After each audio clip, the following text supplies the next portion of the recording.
খুবই সুন্দর একটি দিন ছিল, উপভোগ করছিলাম সম্পূর্ণ নওগাঁকে। আর সেই দিন আমরা ঘুরতে গেছিলাম হাসাইগাড়ি বিলে। হাসাইগাড়ি বিলে পানি ছিল না, কারণ আমি নওগাঁয় জানুয়ারি মাসে ঘুরছিলাম।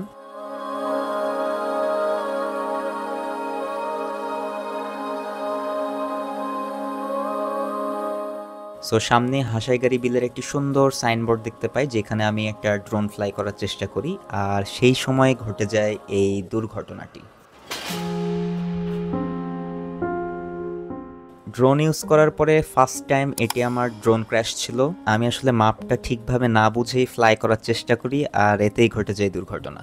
তবে আলহামদুলিল্লাহ ড্রোনটির তেমন কিছুই হয়েছিল না, সেটি জাস্ট বারটার সাথে একটি বাড়ি খেয়ে পড়ে যায়, এবং তারপরে আমি সাকসেসফুলি এই শটটা নিতে পারি। অ্যান্ড উপভোগ করতে থাকুন আমার এই হাসাইগাড়ি বিলের সুন্দর এই ভিডিওটি।